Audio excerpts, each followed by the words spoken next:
Today we're talking about comic book special effects and comic book sound effects. So, let's take up to the Geek Shop.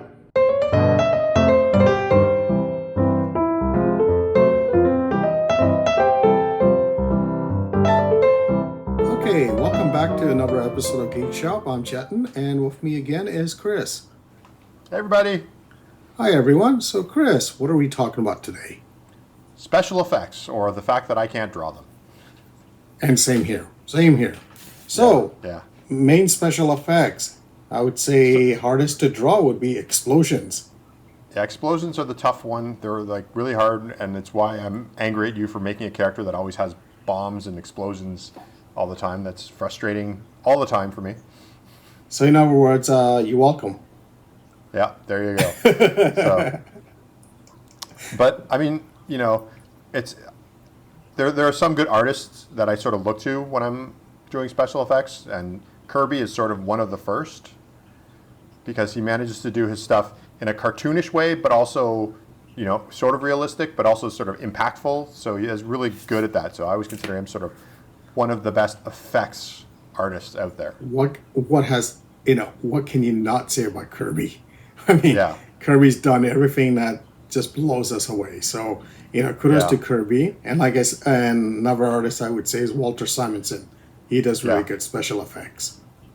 Does it's pretty amazing that like, and it's just a question of like how you do it is unbelievable, and I guess it's a lot of just referencing and looking at material, and I know a bunch of artists used to reference those nuclear explosion videos, those old. That's what I was thinking about. Yeah, that's what I was thinking.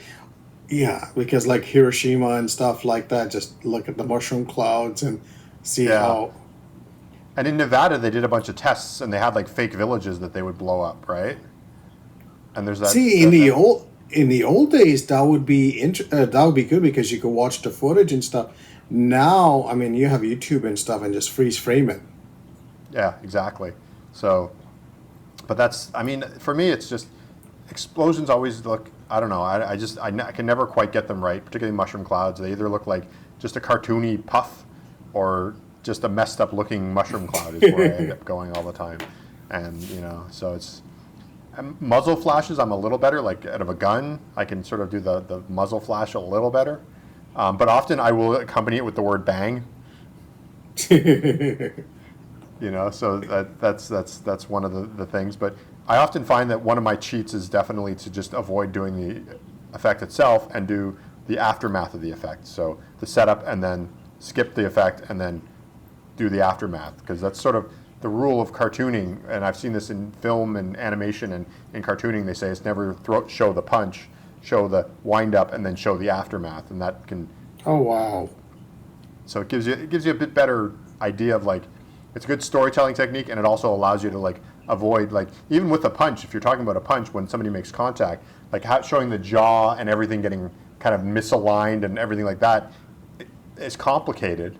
But if you just show the guy on the ground unconscious, so you just show this, the next panel is laying on the ground. I'll even show this. I won't even show necessarily the last part. I'll just show the back, and then the last part. See, that's interesting because you're showing this, then you're showing the guy on the ground. You're letting the reader's mind fill in the gap. Yep. And that could be interesting because then how he or she reading the book would interpret it differently than what you probably had originally planned. Yeah. And I mean, because I'm so bad at drawing special effects in that sort of area, like with explosions and everything like that, I don't even have something in mind. I'm just like, big explosion, and then I've also, on occasion cheated and just sort of had like a close-up of something else, or I've seen a few artists do that too, where they, instead of showing the actual explosion, sometimes what they do is they go really far away. If it's a really big explosion. Yeah. We used to call that the Wile E. Coyote thing in animation, because if you ever notice in Wile E. Coyote cartoons, you never see him splat against the ground. What you instead see is like the little sort of, and the little. Oh yes, you're right. And it's just a little tiny puff. Yeah. But it's so far away, so it gives you a sort of a level of impact. So for certain other sort of grand special effects, I will on occasion pull away so far, and so it'll be like the idea is like 100 kilometers away you can see Yeah, the little that's puff. you see the explosion. Yeah. So that's another way I'll cheat. And smaller explosions are easier than bigger explosions. Now, special effects wise, now this became popular in the 90s, and I remember, artists from the 60s, 70s, and 80s really didn't do much of it. Motion lines. Yeah, I mean, I think manga sort of like enhanced that 1,000 times. Yes, yes. So in Blue Orchid, I use a sort of motion lines. For the comic book, like for illustrations, I'll just play around with whatever style I'm doing. But for the comic book, what I tend to do is I tend to avoid motion lines, except for the little sort of, I guess, the trace sort of aftermath. But then what I do is I use white as a color, and I tend to sort of do a bit of a sort of trail after the characters. Okay. Like when she's flying, she'll have like a white trail following her a little bit. And that's nowadays. yeah. Here's a thing with motion lines and all that stuff. I wonder. Now, you said you do whites on when you're coloring, right? Yeah. Okay. So my thing is, now, are people doing more digital special effects, or are they doing it more? Well, then again, I think most artists like you and myself are doing more digital art. So, we don't have the traditional ways of before you took let's say you want certain special effects and stuff, like backgrounds. You take an X-Acto knife and start scratching away in the back, and get motion lines, or you take out your whiteout, and this is before whiteout pens. I remember whiteout pens weren't available everywhere for a long time, so you took your whiteout and you went like this, and you took your X-Acto knife and scratched it away. Yeah, I did that. I also did a bit of airbrushing at the time, so that's sort of what I'm doing now. It's almost like a white airbrush trail. Oh, okay. After my character. Okay, yes. So I tend to do that. Sometimes I'll add a bit of the character's color as well. So if it's like I have in issue 3, I have an orange dinosaur that she's fighting, and so I might on the trails following him have white, but then also have like a bit of orange just mixed in with there, so it's him. Okay. So that's part of what I'm doing. I do that sort of after I've already colored it. So I actually do that in like post. So I'm at the coloring stage, and I would probably do it afterwards when it's more like when I'm doing like the lettering and stuff. I'll do a layer. I do like an effects layer on top of digitally, and then that's where I'll put like the chemical, like the trails after people moving and things like that. That's it. Yes. Yeah. So that tends to be that. So it's for that sort of thing.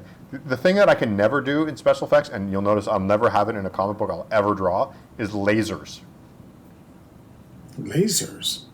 Yeah, like old G.I. Joe comics particularly, they used to be obsessed with like using lasers as like laser guns, and even like sci-fi comic books you're right. use like laser You're guns. right. Yeah, you're right.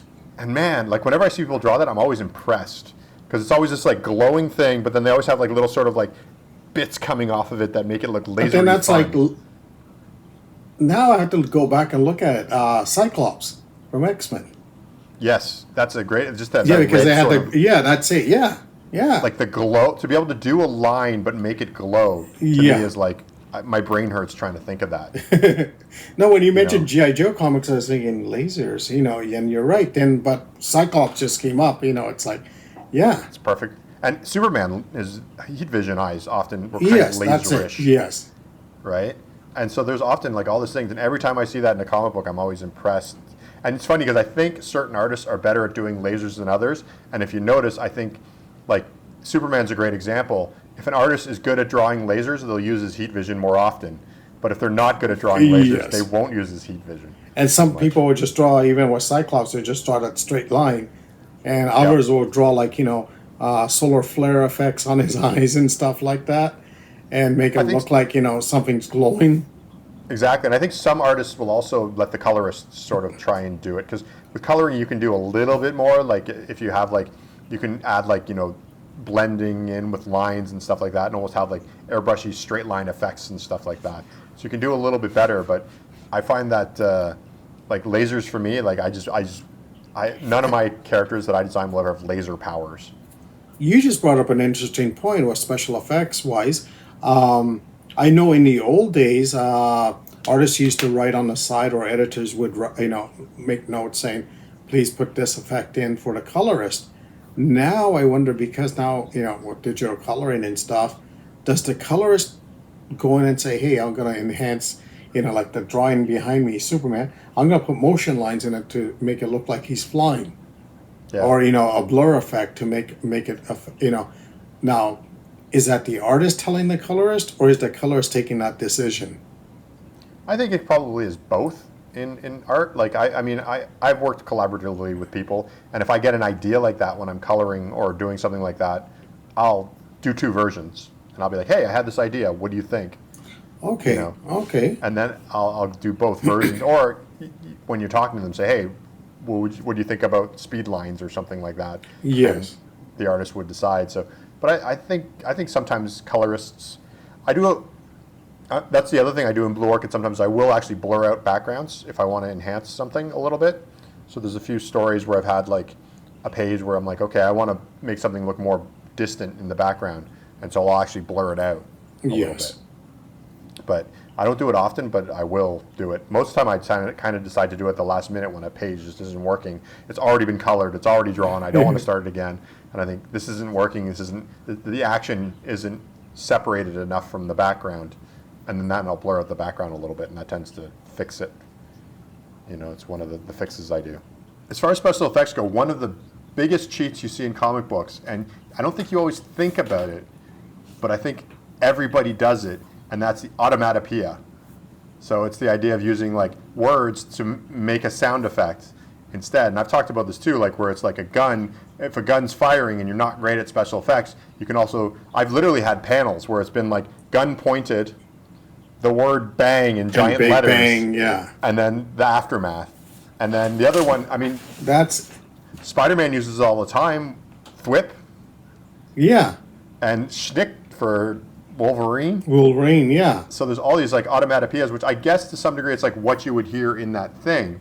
So it's not a But see, complete that's interesting, because when you mention Wolverine, it would be better to have him just go like this than just a big word effect, sound effect, and then show the claw.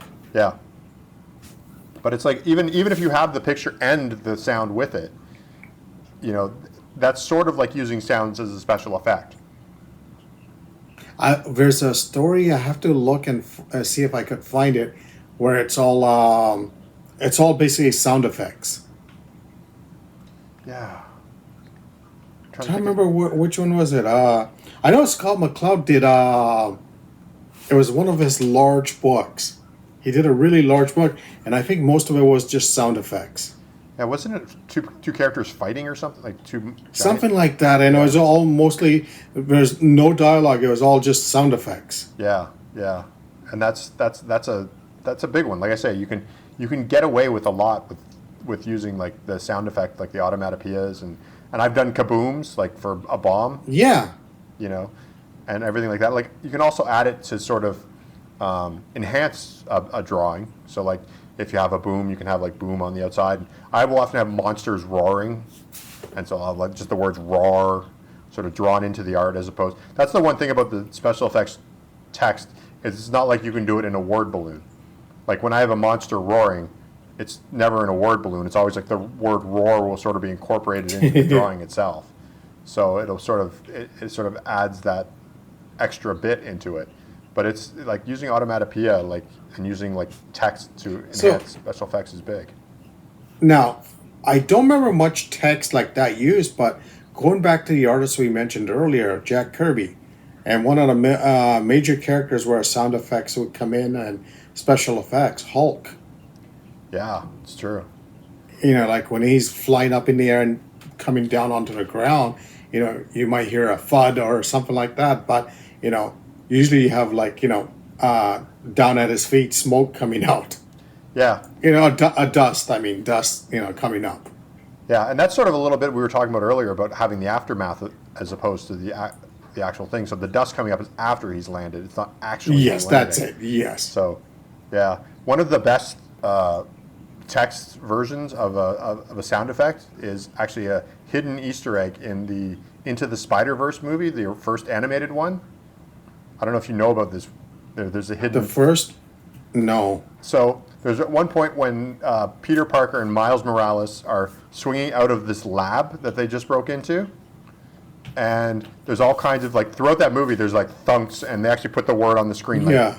But at one point, Miles Morales, I think, is eating a bagel while he's running away, and he throws it at somebody behind him, and on the back it hits the guy in the head, and the word bagel comes off the side of his head. Oh, never. Okay. So instead of thunk or hit or splat, it just says bagel. I've seen that movie a few times, and honestly, I didn't even notice it. It's for like a fraction of a second, so it's like to Okay. even notice it. If you look up online, like look on YouTube, people have slowed it down so you can actually see the bagel hit. It actually inspired me because I'm doing a part of the current story of Blue Orchid that I'm drawing right now. There's a part where there's a bunch of like paparazzi type taking pictures of her, and so I have a bunch of flashes happening. Like I think I have like a dozen of them throughout within the entire book. And so what I decided to do is I'm going to put words inside each flash, but each word is going to be different. But it'll be sort of like that sort of idea. So like one will say like flash, one will say pop, and then eventually one will say camera, and just as many words as I can find that mean like, that could fit into those things.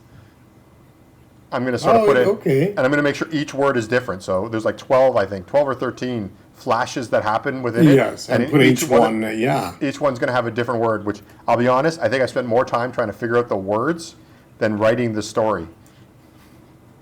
Like trying to figure out 13 words that could be associated with a camera taking a picture. And so I've been, if anybody's watching this and has a few, drop them in the comments. I could probably use them, but. So now, do you find it doing special effects for your story?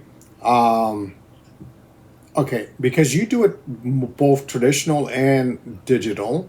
Yeah. Do you find doing special effects, your tablet or your computer, helping it more, or do you find it doing it the old school way easier to do it?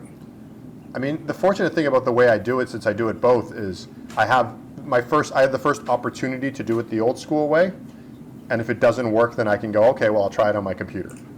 Perfect answer. Okay. So it's like, I mean, maybe it's a bit of a crutch because maybe when I can't figure one out, I'll be like, I'll figure it out later. But often I won't continue the drawing until I've sort of gone, what am I going to do after? So I'll give it some thought. Here's the reason I asked that is, this is where using a tool and sometimes you become lazy. I am guilty of it also, where you start doing Photoshop effects or something like that, for the background or something, and going, you know what, I could have drawn that out, but it's just, I'm just gonna, like Superman flying back there. Yeah. You take the image and you just copy and blur it out to make it show like the motion of him flying fast and stuff.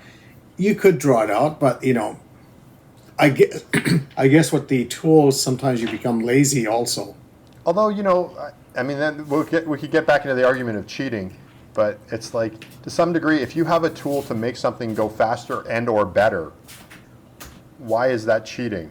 That's just using a different tool. Old Marvel method. Editor's note, see previous episode on cheating in art. Yeah.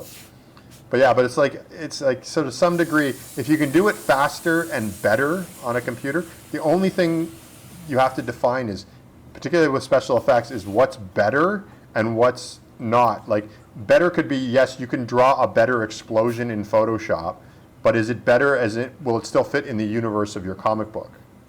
That's it. Because if it really stands out and stuff, then, it's not worth it. Yeah. The nice thing about TikTok, Tom, is you guys have had a bit of a history of collage work and other stuff in there. So to some degree, you can kind of like fudge a little bit more. Like you can have I could do a TikTok Tom story in like a super cartoony style, and then for an explosion have it be super realistic. But because you sort of created this surreal world that often has mixed media in it, it often works.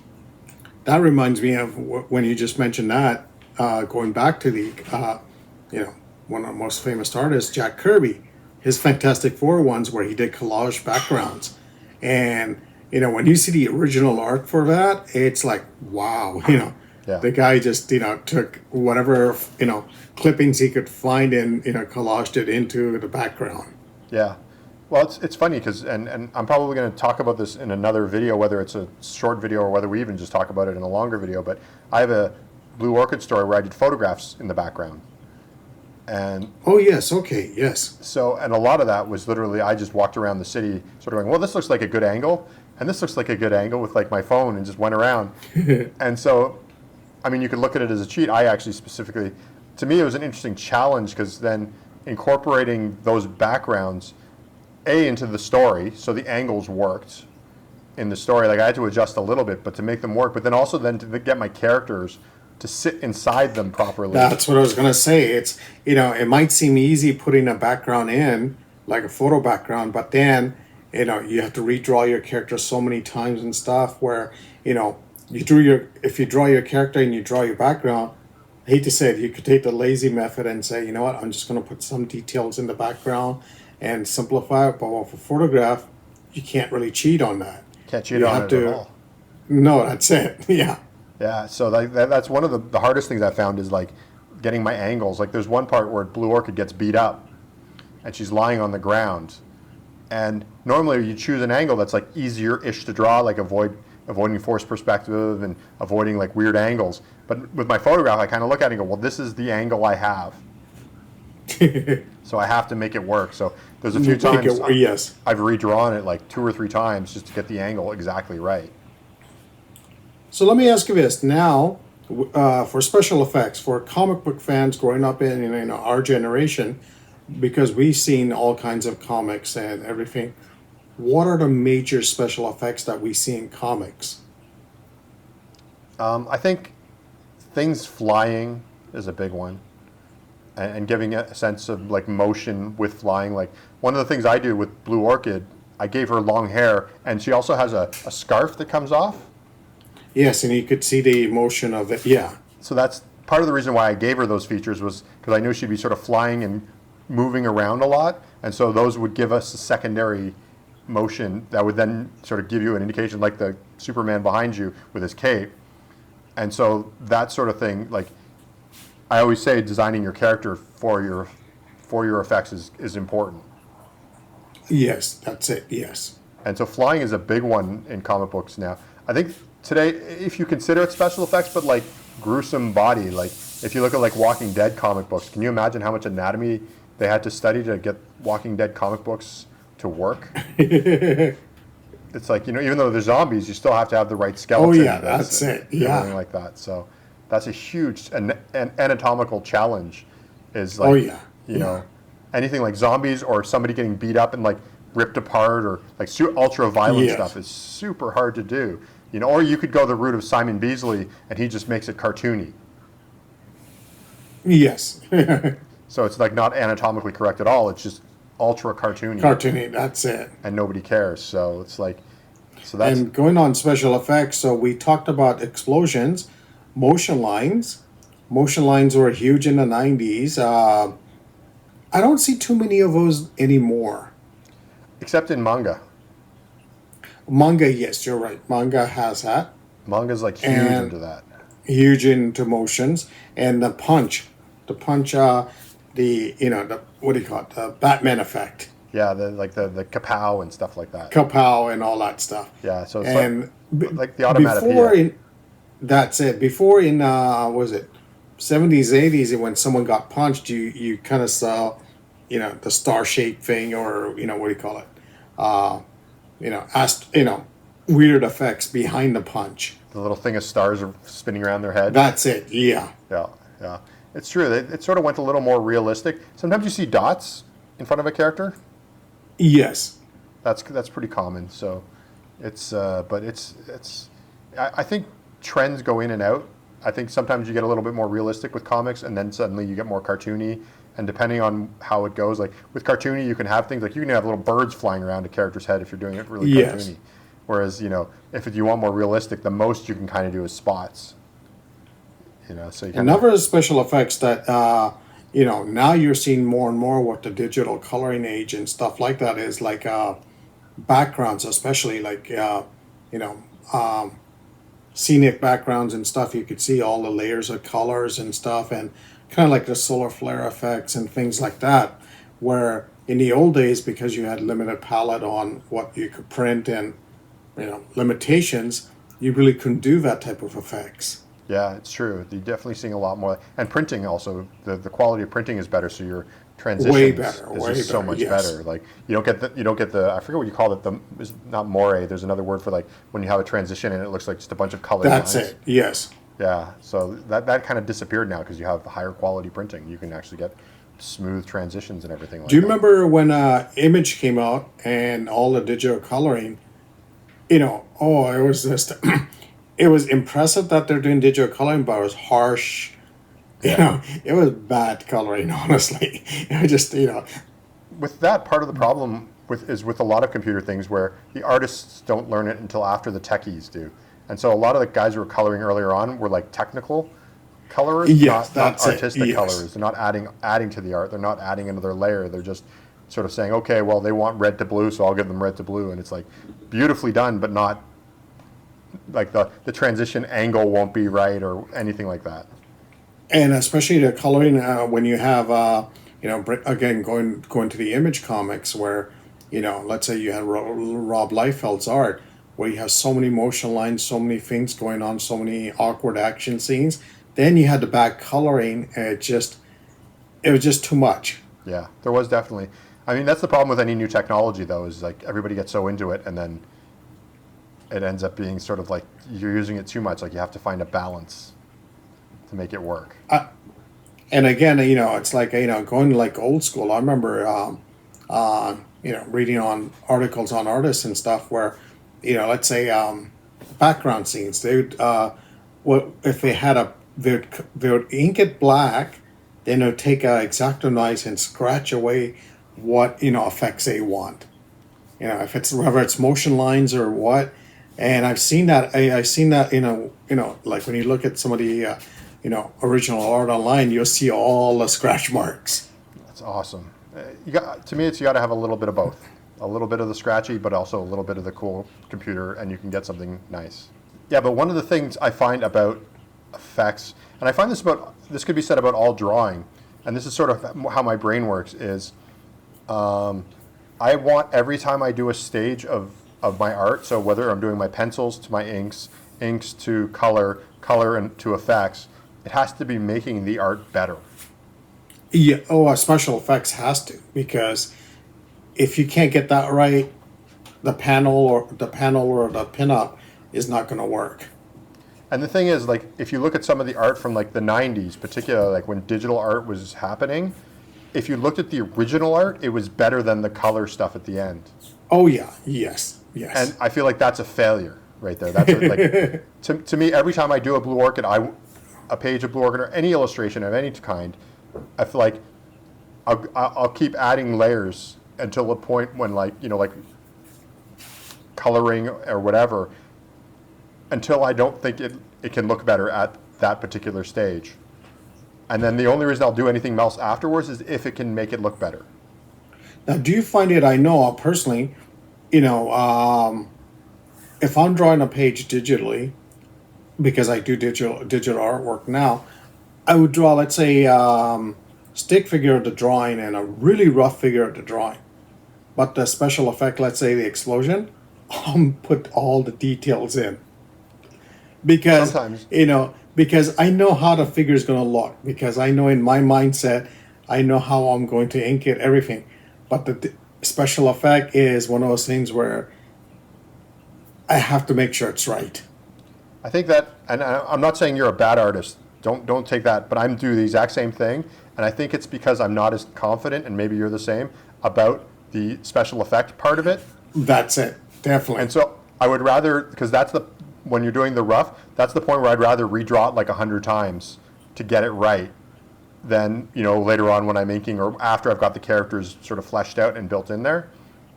So I'll do the same thing where I'll be like, I'll work and get the detail for that special effect. And it's just, to me, it's a confidence issue. Because I'm like, well, I don't think, like, I know I can draw Blue Orchid. Like, you can give me a rectangle and I can draw her face. Like, I don't need that's it. lines. Yeah. I've done it so That's many times. But yet, if it's an explosion, I'll be like, this needs to be right. That's it. You need to make sure every detail's there. Where, So yeah. in my roughs and even in my little sort of thumbnail layouts, I'll sit there and figure it out a little bit better than I would the characters, because I think to us, to like when you're drawing your early stuff, your rough sketches and even your layouts are just sort of indications to you of what you need to do. And if you understand the stickman as being a picture of Tom, that's all you need. But if you don't understand the explosion, then you need to do more. I did this one drawing for one of our Kickstarter campaigns years ago. It was TikTok Tom standing there with an explosion in the background. And of course, I drew him out roughly, little bit detailed. But the background I went in because of the explosion. I drew the mushroom cloud thing, took a ruler and lined it up, with all the explosion and stuff. And seriously, the detail, I spent more time on the background than the actual drawing. Yeah. One thing I find about explosions, though, interestingly enough, is sometimes I was saying earlier how I don't want to do a piece of art unless it's improving it. But sometimes I find like rough explosions look better than like going from pencil to ink on an explosion. You're right. Can ruin it for me. Yeah, because when you do, especially when you do something like even in a ballpoint pen or a marker, you look at that effect and you go, that came out perfect. Yeah. But if you sat there with like your dip pen or your Pigma Micron, garbage. But if there's something about like sort of, I think it's because explosions and a lot of effects like laser beams, explosions, gunfire, there's a bit of chaos involved with it. And so once you start thinking about it too much, like when you're inking, it just wrecks it. I wonder, when you mentioned the laser beam and Superman earlier, in the, was it 80s when John Byrne took over Superman, did you notice that he would, his eyes would glow, then something would burn? They didn't show the beam? He probably wasn't as confident with his laser beam. That's what I'm thinking. That's what I'm thinking now. It's like Cyclops. All you see is the glowing thing. But Cyclops, you need the laser beam coming out. Certain points, yeah. And I mean, and if you go by Stan Lee's, or was it Stan Lee that used to say every comic is somebody's first? And I don't remember that. Yeah. There was it was either that or it was somebody in Marvel that said that every comic is somebody's first. And so the idea being that like you have to show Superman's eyes shooting the lasers, because if you don't know that Superman can shoot lasers, you have no idea just what happened. You have no idea. Yeah, you're right. So you have to have a bit of information about him before you can sort of go, he goes like this, and then there's a hole burned through a building. But that's the fun of the comics, where you want to see that.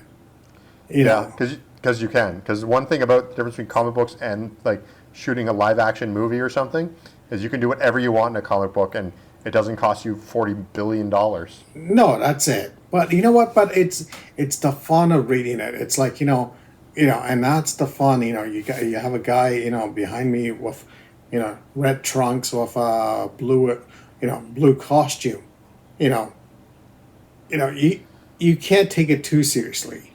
It's true. It's the fun part of it. Yep. It's true. It's part of the reason why I like Simon Beasley artwork so much.